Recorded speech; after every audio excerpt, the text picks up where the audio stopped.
इस फ्रेंचाइजी की 3 मूवीज मैंने एक्सप्लेन कर रखी है। उम्मीद है आपने देख ली है, क्योंकि अगर आपने वो वीडियोस नहीं देखी है तो आपको ये वाली कहानी समझ नहीं आएगी। इसलिए सबसे पहले जाके उसे देखिए, सभी के लिंक डिस्क्रिप्शन में है। नाउ आते हैं कहानी की तरफ। तो हमें दिखाया जाता है कि वेलेन रिप्ले को ढूंढ निकालती है और उसे वापस पृथ्वी पर ले आती है। रिप्ले जब होश में आती है तो कार्टर नाम का आदमी उसे मिलता है, जो उसे बताता है कि वो पिछले 57 साल से हाइपर स्लीप में ही थी। ये जानने के बाद वो सबसे पहले अपनी बेटी के बारे में पूछती है। कार्टर रिपोर्ट दिखाता है जिसके अनुसार रिप्ले की बेटी की 63 साल की उम्र में मौत हो गई थी। ये जानकर रिप्ले काफी दुखी होती है, क्योंकि उसने अपनी बेटी से वादा किया था कि वो उसके 11वें बर्थडे में उसके पास होगी। खैर, इसके बाद एक मीटिंग दिखाई जाती है जिसमें रिप्ले से पूछा जाता है कि उसने स्पेसशिप को क्यों उड़ाया। रिप्ले पूरी कहानी सुनाती है जो पिछली मूवी में हुआ, लेकिन उसकी एलियन वाली बात पर कोई भी भरोसा नहीं करता। वो इसलिए क्योंकि रिप्ले को पता चलता है कि जिस प्लेनेट की वो बात कर रही है उस पे तो 20 साल से इंसान रह रहे हैं और उन्होंने तो कभी कुछ ऐसा नहीं देखा। ये सुनकर तो रिप्ले चौंक ही जाती है, क्योंकि एक एलियन ने उसके पूरे क्रू को मार दिया था और अभी उस ग्रह पर कंपनी के अनुसार लगभग 70 परिवार रह रहे हैं, और अगर एक भी इंसान उस एलियन की चपेट में आ गया तो वहाँ के सभी लोगों को खतरा हो सकता है। खैर, कंपनी रिप्ले को सस्पेंड कर देती है। इसके बाद हम उसी ग्रह पर एक परिवार को देखते हैं जो घूमते घूमते उसी एलियन शिप के पास पहुंच जाता है। इस परिवार में रेबेका नाम की बच्ची होती है जिसके पिता इसी शिप में चले जाते हैं और बाहर आते हैं उसी फेसहगर के साथ जो उनके चेहरे से चिपका हुआ था। अब इसके कुछ दिन बाद कार्टर और एक मरीन ऑफिसर गॉर्मन रिप्ले के पास आते हैं। कार्टर उसे बताता है कि उस ग्रह के साथ उनका कांटेक्ट टूट गया है और काफी टाइम से वहां से कोई मैसेज भी नहीं आया है, जैसे कि वहां पर कोई है ही नहीं। कंपनी को लगता है कि शायद तुम्हारी बात सही हो, इसीलिए एक मिशन के तहत कुछ मरीन ऑफिसर्स को उस ग्रह पर भेजा जा रहा है और कंपनी चाहती है कि तुम भी साथ में चलो, क्योंकि तुम उस ग्रह पर ऑलरेडी जा चुकी हो और उन एलियन से लड़ भी चुकी हो।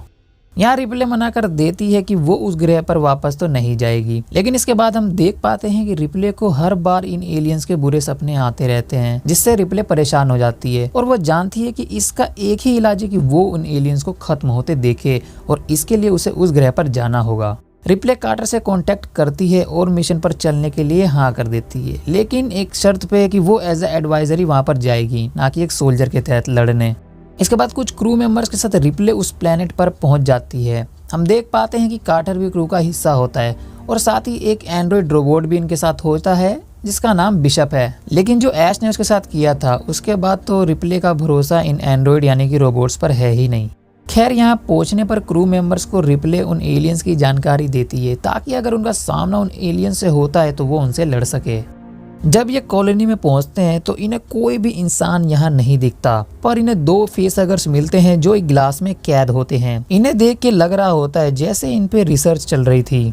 हम देख पाते हैं इनके रेडार से पता चलता है कि इनके पास कोई आ रहा है। पहले तो लगता है कि ये कोई एलियन ही होगा, लेकिन ये एक छोटी बच्ची होती है जिसे हमने पहले इस कहानी में देखा था, जिसका नाम रेबेका है। रेबेका सदमे में होती है, जिसके कारण वो इनको कुछ भी नहीं बताती कि आखिर इनके साथ यहाँ पर क्या हुआ था, और यहाँ हम समझ पाते हैं कि रेबेका ही यहाँ की इकलौती सर्वाइवर है। खैर, इसके बाद हमें दिखाया जाता है रेबेका, गॉर्मन, बिशप, रिप्ले, कार्टर के अलावा सभी पावर फ्यूजन वाले हिस्से की तरफ चले जाते हैं और जैसे जैसे वो अंदर जाते रहते हैं वैसे वैसे ही इन्हें इंसान मिलने लगते हैं जिन्हें इन एलियंस ने ककून की तरह रखा होता है। उनमें से एक इंसान जिंदा होता है, पर तभी उसके शरीर से जेनोमॉर्फ निकलता है। ये देखकर वो ऑफिसर उसको जला देते हैं, जिससे वो जेनोमॉर्फ भी मारा जाता है। पर हम देख पाते हैं वहाँ पहले से ही और भी जेनोमॉर्फ्स होते हैं जो इन पर अटैक कर देते हैं। वहीं रिप्ले गॉर्मन से कहती है कि सबको वहां से निकलने का ऑर्डर दो, पर यहाँ गॉर्मन पैनिक कर जाता है और उसे कुछ भी समझ नहीं आता, इसलिए रिप्ले खुद चार्ज लेकर सबको बचाने जाती है। लेकिन तब तक सभी मारे जा चुके होते हैं, वो बस हिक्स, हडसन और वेस्किस को ही बचा पाती है।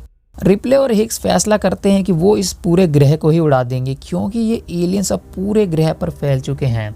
इस बात का कार्टर विरोध करता है, पर रिप्ले उसकी नहीं सुनती। हिक्स एक शिप को बुलाता है ताकि वो इस ग्रह से निकल सके, पर उस शिप में पहले से ही एक एलियन था जो पायलट को मार देता है, जिससे वो प्लान भी क्रैश हो जाता है, जिसके कारण ये इस ग्रह से नहीं निकल पाते। रिप्ले बिशप से पूछती है कि आखिर इतने सारे अंडे यहाँ कहाँ से आ रहे हैं। बिशप कहता है जरूर इनमें से कोई फीमेल जेनोमॉर्फ होगी जो इनकी क्वीन होगी और वही ये सब अंडे दे रही है। रिप्ले बिशप को कहती है कि काम हो जाने के बाद वो इन दोनों फेसहगर्स को मार दे, पर कार्टर ऐसा करने से मना कर देता है। यहाँ रिप्ले एक सच्चाई सबके सामने लाती है कि रेबेका की पूरी फैमिली यूं ही उस शिप के पास नहीं पहुंची थी, बल्कि ये ऑर्डर उसे कार्टर ने ही दिया था। रिप्ले कार्टर को धमकी देती है कि पृथ्वी पर लौटने पे वो उसे सजा दिलवाएगी, क्योंकि ये सब उसी की वजह से हो रहा है।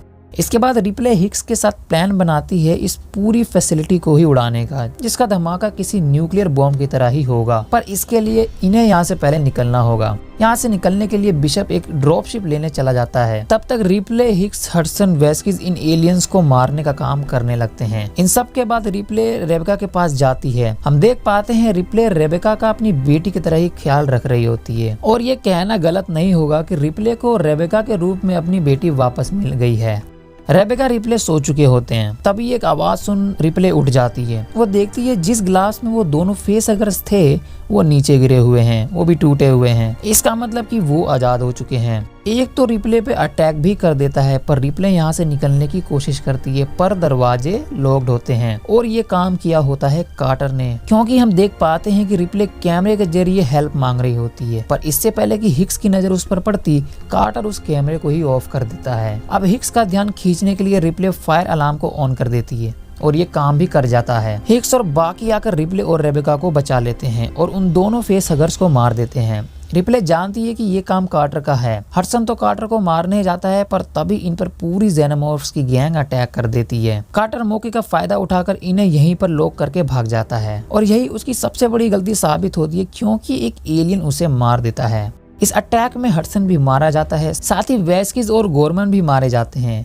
अब सिर्फ रिप्ले, रेबेका और हिक्स ही जिंदा होते हैं, साथ ही बिशप भी, क्योंकि वो शिप लेने गया होता है। हम देख पाते हैं रेबेका इनसे अलग हो जाती है और एक सीवर में पहुंच जाती है। हालांकि ये उसे ढूंढ लेते हैं, पर जब तक ये सीवर में पहुंचते एक एलियन रेबेका को वहां से ले जाता है। इससे रिप्ले को काफी दुख पहुंचता है, पर अंदर ही अंदर वो जानती है कि रेबेका अभी भी जिंदा है। हिक्स उसे सबसे पहले यहाँ से निकलने के लिए कहता है, क्योंकि जिंदा बचे तभी हम रेबेका को बचा पाएंगे। इसी दौरान एक एलियन इन पर अटैक कर देता है। हालांकि हिक्स उसे मार देता है, पर उसका खून हिक्स पर गिर जाता है, जिससे हिक्स का आर्मर पिघलने लगता है। रिप्ले उसका आर्मर तो उसके शरीर से हटा देती है, पर तब तक हिक्स काफी घायल हो चुका होता है। खैर, ये दोनों हेलीपैड तक तो पहुंच जाते हैं, और वहां पर बिशप भी आ जाता है, और ये दोनों उसी में बैठकर निकल जाते हैं। इसमें बैठकर ये फैसिलिटी के मेन कोर तक पहुंच जाते हैं, जहां पर इन्हें अंदाजा होता है कि रेबेका होगी। रिप्ले रेबेका को बचाने अकेले ही जाने लगती है, क्योंकि हिक्स घायल होता है और बिशप को इस जगह को उड़ाना है।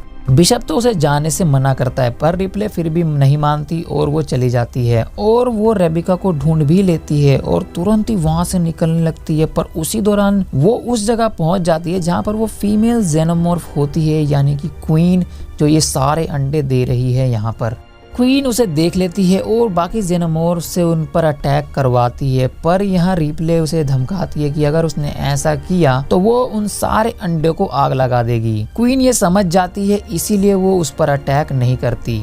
पर रिप्ले कहाँ इन दरिंदों को ऐसे ही छोड़ने वाली है। वो जाते जाते पूरे अंडों को आग लगा देती है, जिससे क्वीन भौंकला जाती है और उस पर अटैक कर देती है। पर रिप्ले उससे बचकर हेलीपैड तक पहुंच जाती है। हम देख पाते हैं कि क्वीन भी उसका पीछा कर रही होती है, पर वक्त रहते रिप्ले और रेबेका यहाँ से निकल जाते हैं। अब ऐसा लगता है कि सब कुछ ठीक हो गया हो, पर तभी हम क्वीन को देखते हैं, जो कि बिशप के 2 टुकड़े कर देती है। जी हाँ, क्वीन भी इनके साथ यहाँ तक पहुंच जाती है। रिप्ले कैसे भी क्वीन को स्पेस में फेंक देती है और फाइनली वो सबको बचा लेती है। हालांकि बिशप के 2 टुकड़े हो गए, लेकिन अभी भी वो काम कर रहा होता है, इसलिए उसकी हेल्प से रिप्ले स्पेसशिप को उड़ाकर यहाँ से निकल जाती है। एंड फाइनली यहाँ पर एक ब्लास्ट हो जाता है, जिससे ये पूरी फैसिलिटी खत्म हो जाती है। इसके बाद ये सभी पृथ्वी की तरफ निकल पड़ते हैं और इसी के साथ ये फिल्म एंड होती है। तो दोस्तों, ये थी एलियन 1986 की कहानी। इस फिल्म को डायरेक्ट किया था लेजेंडरी डायरेक्टर जेम्स कैमरन ने, जिनकी हाल ही में अवतार 2 फिल्म आने वाली है। एक बात मुझे समझ नहीं आई कि जब रिप्ले इस जगह को उड़ाने ही वाली थी तो उसने क्वीन से पंगा ही क्यों लिया, तो चुपचाप वहां से निकल जाती। खैर, खत्म करते हैं इस कहानी को। मेरा नाम है जितेंद्र और आप देख रहे थे जितेंद्र एक्सप्लेन।